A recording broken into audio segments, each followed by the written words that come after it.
Hi everyone, it's Rena here speaking. I hope you're well, guys. Welcome to my room. It's actually been a while since I've talked to you. You did not know this, you did not realize this because I've been steadily releasing videos every Sunday for a few months now. I think I may have said that the videos in question were part of a backlog. So, in fact, the vast majority of them, with the exception of one on cognitive type and voltology, were recorded many months ago. So, it's really nice to see you guys. Don't forget that if you have not gotten your copy of the Ecstatic Soul, Deepest Investigation of the INFJ Conducted, if you want to get as deep as possible into the INFJ type and the rest of the literature does not satisfy you anymore because it's not deep enough, this is the book to get less than €10. All the links in the description box below. Thank you very much. So I'm still following the habit of looking into the camera there to see if I can turn it into something more automatic. Now, today I wanted to share with you some ruminations I've had on the question of how to legitimize the science of personality, or the community of practice of personality, or what you might call typology, as something to be taken seriously. And when I say as something to be taken seriously, I don't just mean by academic scientific journals, because this is something that, first of all, it might take a while, and it's not the only purpose that I think we believers, people who are committed to the insight of typology, whatever they might be, what we ought to be oriented toward is gaining more legitimacy and more credibility towards just the world as a whole, social world, where the people who tend to view typology with suspicion. Because I have not written on typology as such, like on typological topic. I've not written an in-depth sort of work for a while now. I'm just taking a bit of a break, doing a bit more creative fiction, that sort of thing, and loving it. I think that in some ways it's perhaps where the bulk of my added value is. I'm not sure yet if it's there or if it's more in the sort of researchy, analytical type stuff, like Jungian existentialism, which, by the way, this is the manifesto of Jungian existentialism. So make sure to get your copy and look at this amazing cover. If you don't want this on your shelf displayed, I don't understand you. So how to access more legitimacy to just become. It's not really about the academic papers, in my opinion. At the broader level, it's more about being part of the general conversation and discourse in a way that is not immediately sort of raising an eyebrow or likened to horoscopes or whatever. I have a video actually called MBTI is not or personality theory or typology is not astrology. I meant to release it for quite a while now, but it's I feel like I've talked about this topic quite a few times before, and so that it would be a little bit redundant. Might wait a bit longer before I release it, but it's an interesting video that I'm also excited to share with you. In any case, it's important to have a little bit more legitimacy, respectability for typology, not for the reasons that are immediately obvious, but also because as long as typology remains a niche thing, something that has only adherents within closed circles. Now, we have open communications worldwide. The circles appear larger, and that's great. Thousands, if not millions of people are into typology, so it's maybe not as small as as I claim it to be, but it's still relatively small compared to what it could be in potential, especially when you think of the liberating potency that it has for people, for growth, for development, the therapeutic side of it, if you like, and not just the therapeutic side, but the meaningful side, in almost a philosophical sense. One of the major challenges, I think, is the echo chamber, hive mind, echo chamber type challenge, is that people end up talking to each other, taking for granted a certain vision of typology, and not being challenged enough into pushing forward with their research. There are some people who do really, really great research, really exciting, cutting edge, innovative research in typology. They're not too numerous. For me personally, the best example I'm aware of, is cognitive type. I made a video on cognitive type not long ago. In fact, I made a few, and I've been engaging with that community more than ever in the last few months. And I've made no secrets of the fact that part of the reason why I engage with that community so much, it's not because I'm completely convinced of its truth or of its potential to sort of pinpoint the truth. I do think it's among all the models, it could potentially be the one that's the closest to the truth. Just because it's a real enterprise. It's more collaborative than I thought. It's very researched, very careful, detailed, as empirical as it can be, and it's full of these challenging propositions, that some of which, like I said before, challenge our intuitions, so on and so forth. Ideally, you'd want to have a landscape where cognitive type, as great as it is, by the way, I didn't say why I engage with it so often these days. I forgot. I'll return to what I was just literally saying just there. Well, I engage with it because it's stimulating. It makes me typologically smarter. Cognitive type is a theory with an accompanying community who is very interested in the theory, right? They're interested in being friends, but they're also interested in discussing the theory. There's a big orientation to that. It really just makes you typologically more intelligent because you question stuff, right? There's always this risk otherwise of just becoming stultified in your pre-embedded assumptions, which may have been originally not embedded, but they just become ossified within your consciousness or your approach, just because it's in the nature of a particular thought framework that's not challenged for a while. So you have to consistently challenge yourself is essential to progress in research, but in order to have that, you need vibrant community of people conducting the research. At the moment, cognitive type is the main one. To be honest, there's a few other ones, but in terms of one that's kind of the more comprehensive and exciting, I think that's the one. And by the way, I should say again, not to be suspected of favoritism or of having like an emotional bias toward cognitive type. They have typed me officially as an ENFJ. So, or what in their framework would be closest to ENFJ. So FENI rather than NIFE, right?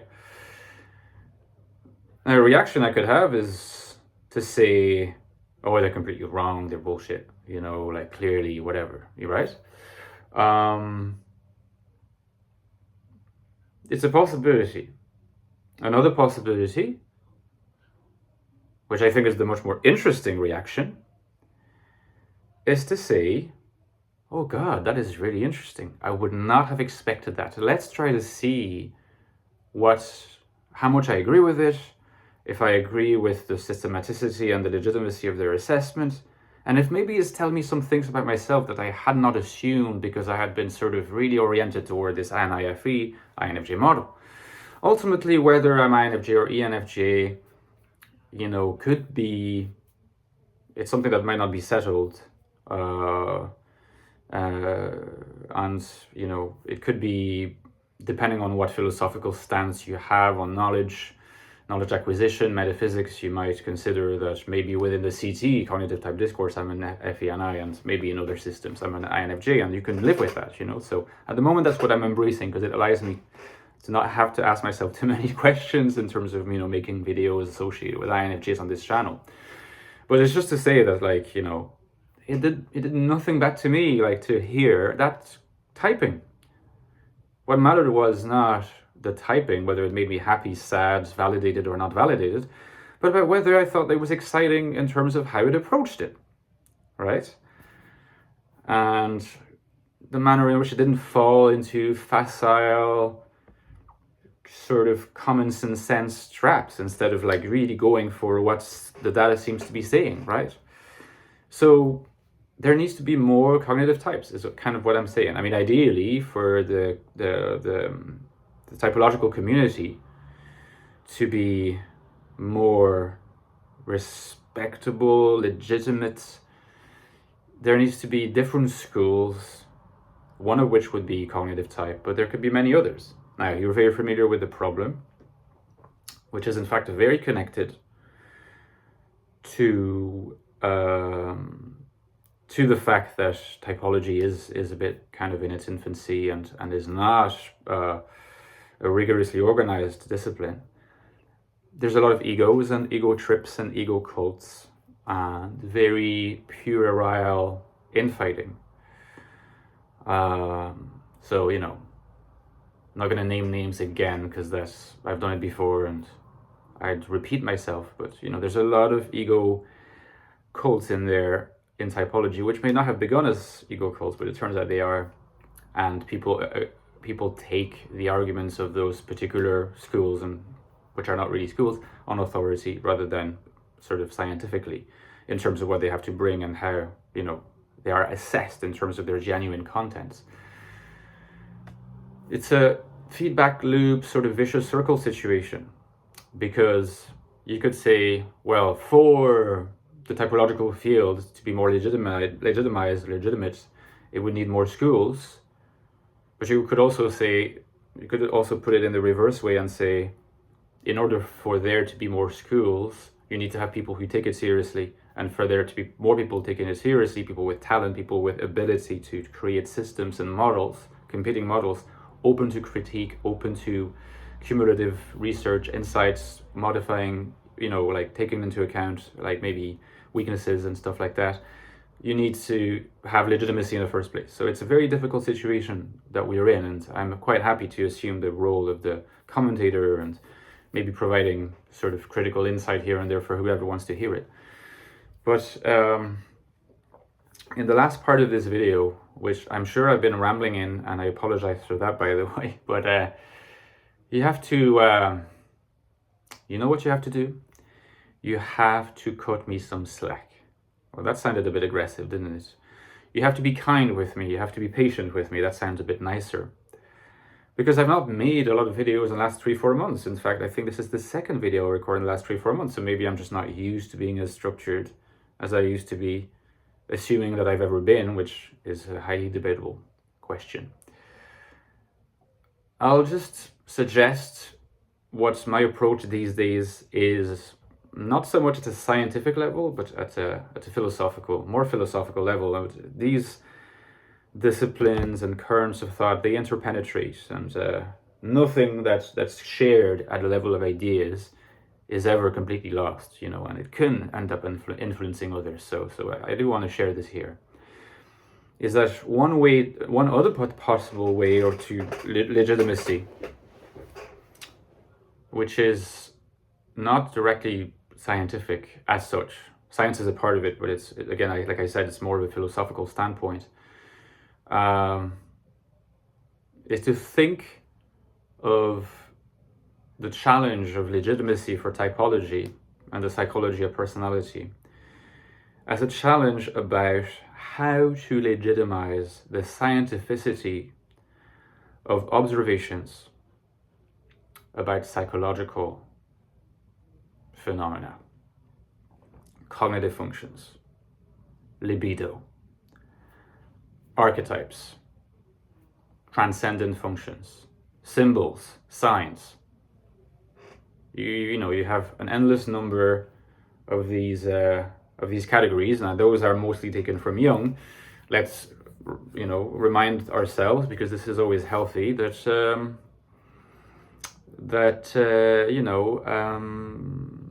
they're not taken to be scientific by the broad population, and the academic population included, of course. They're not taken to be scientifically sound. They might be very interesting, very psychologically and philosophically stimulating. They're not considered science. But that's the thing. From a philosophical viewpoint, we could ask the question slightly differently. And I've been discussing this topic a little bit within the cognitive type community recently, and this could be part of why I've been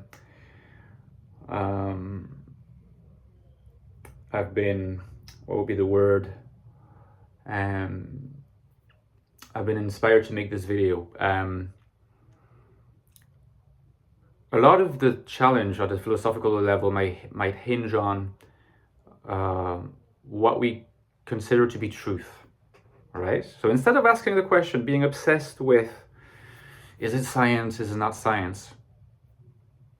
There's a way in which we could ask the question whether, rather differently, as not so much is it true, but can it claim to be true?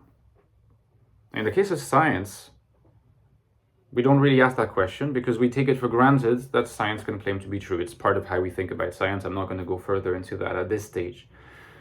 But it's certainly true that when it comes to more spiritual side of things, psychological concept side of things, typological concept side of things even more so, it's a lot difficult for a lot of people to accept that typological theories could actually be true. That's another way, a slightly more technical way of phrasing the problem of, how to enhance the legitimacy of typology. And yet, here's a possible philosophical solution. Which one is the one I embrace? And it's the solution called pragmatism, or neo-pragmatism, if I wanted to be more modern, after my, dare I call him my master, Richard Rorty. But also, via him, William James, John Dewey, Charles Peirce, Ludwig Wittgenstein, and others. So the idea would be this, is to say we want to be able to save the truth of science, and next to it, save the truth of statements that are not in and of themselves scientific, right? So you see the approach is slightly different here, because on the one hand, you have the cognitive typology approach, which is to say, no, the statements we make about typology are scientific, and therefore they can claim to the same kind of truth that science claims by nature at this point, almost. The other approach is to say, well, whether or not schools like cognitive typology succeed, possibly typology can claim to truth even if it's not recognized as scientific, or does not achieve the level of scientific recognition or prestige that the other sciences have. The pragmatic view is more or less this, is to say, what is the criterion for truth? People in our Western world, I imagine that it could be different in other cultures, tend to operate with what is called the correspondence theory of truth, the correspondence criterion of truth. And they don't necessarily know about this consciously unless they're philosophers. But that's how we operate. We tend to think that something is true in case it corresponds to a real situation, the state of affairs in the world, right? So we say, like, what are the facts? A fact, in our mind, a fact is essentially like, so if you say a fact, you say a sentence, you utter a string of words that have a certain meaning. That meaning, whether or not it corresponds to a real state of affairs in the world, will determine whether the meaning is true or not, okay? Statements of science are very well placed to achieve this because science is experimental. So it very much, you could see experiments as a way of testing whether the statements of fact corresponds to world state of affairs. That's why you perform the experiments. You have a test of truth, right? To see if the correspondence happens, if there is this linking. When you talk about the archetypes, when you talk about, well, archetypes is a great example, but also libido, cognitive functions. How do you measure that? How do you experiment with that? I mean, are these categories even real in the scientific sense? I mean, you could really ask that question. A lot of scientists would say libido is a pseudoscientific concept, just like the archetypes are, and maybe the cognitive functions. So, big challenge for schools like cognitive typology. But at the same time, you could also take this pragmatic theory of truth, which is my theory of truth at this particular stage. Might change in the future, who knows? That is to say, correspondence theory of truth is just one possible theory of truth. And there are lots of issues with the correspondence theory of truth. I'm not going to go into it, right? If you're interested in exploring this topic further, I'll make more videos on the topic. But Richard Rorty, so this philosopher, this great philosopher that I consider to be so influential in my thinking, has written a book that really puts the problem very convincingly, very clearly, very profoundly. It's a book that he published in 1979, so it's been a while. It's probably his most, I don't know if it's the book that sold the most, but it's philosophically speaking, it's his most famous book. It's called Philosophy and the Mirror of Nature, right? So this idea that philosophical statements and scientific statements would be epistemologically verified as true in case they completely mirror nature. Now, there's lots of issues with it. So now, because this video is already a bit long, we'll take it for granted, somewhat arbitrarily, that there are issues with it. Pragmatic theory of truth says, let's not look for a criterion that's metaphysical, because that's one of the problems with the correspondence theory of truth, is that if you start to try to justify why you'd use this criterion, you soon realize you have to make metaphysical presuppositions, and then they themselves will not be verified through the correspondence theory of truth on pain of circularity. In fact, because they're metaphysical, they can't be observed either. So these assumptions are arbitrary, right? So how can we find a criterion of truth that is not metaphysical? Pragmatic theory of truth. You imagine that truth, and this could be a little bit counterintuitive, is what would come out of a communicative interaction between within a rational community, an open rational community of uncoerced people. So insofar as it's open and uncoercive, people are not, determined by external criteria, external will powers, if you like, political, whatever they might be. Rational, understood in the Habermasian sense, as oriented to understanding discourse. So a communicative rational discussion would be a discussion that's oriented to understanding on the basis of criticizable claims. So in other words, you have a rational discussion not because you're super logically smart or because you know about math. You're rational if you're open to discussion and to reaching a conclusion with your conversational partner, so oriented to mutual understanding on the basis of criticizable validity claims. In other words, that you're ready and you're open to the possibility that perhaps what you claim to be the case will actually, when taken at the level of the community of linguistic speakers, will be challenged and may be defeated, and to be willing to accept it. And the idea is that what comes at the end of this path of inquiry, a phrase that Charles Peirce, an older pragmatist, used and invented, you get the best possible conception of the truth. So in some sense, truth is warranted assertability in John Dewey's sense of it. It's not absolute. But if you create this scenario of an idealized community of open, uncoerced, rational speakers, which is idealized and nevertheless not metaphysical, it could really happen in the world, you can get to truth. But in this particular context, it is perfectly possible that this community may discuss typology, may discuss psychology, spirituality, transcendental insights, and come to the conclusion that they are true, that they are worth keeping, and which essentially is the same thing for a pragmatist. If it's useful, if it's worth keeping, if it's ascertainable, then keep it. So what you get here is the best of both worlds. It's almost certain that scientific truth will be preserved, because in some sense, the scientific community is the best approximation we have of this community of open, uncoerced speakers, right? But it's also it's not at all saying that only science is going to get pride of place here. A lot of different types of truths, aesthetic, metaphorical, spiritual, could also be sanctified. And that could be a way, philosophically, to legitimize typology. Another way than scientific, but not contrary to scientific, complementary with it. So that's for my perspective. I thank you for your attention, and I set you free now. Talk to you soon, guys. Bye-bye.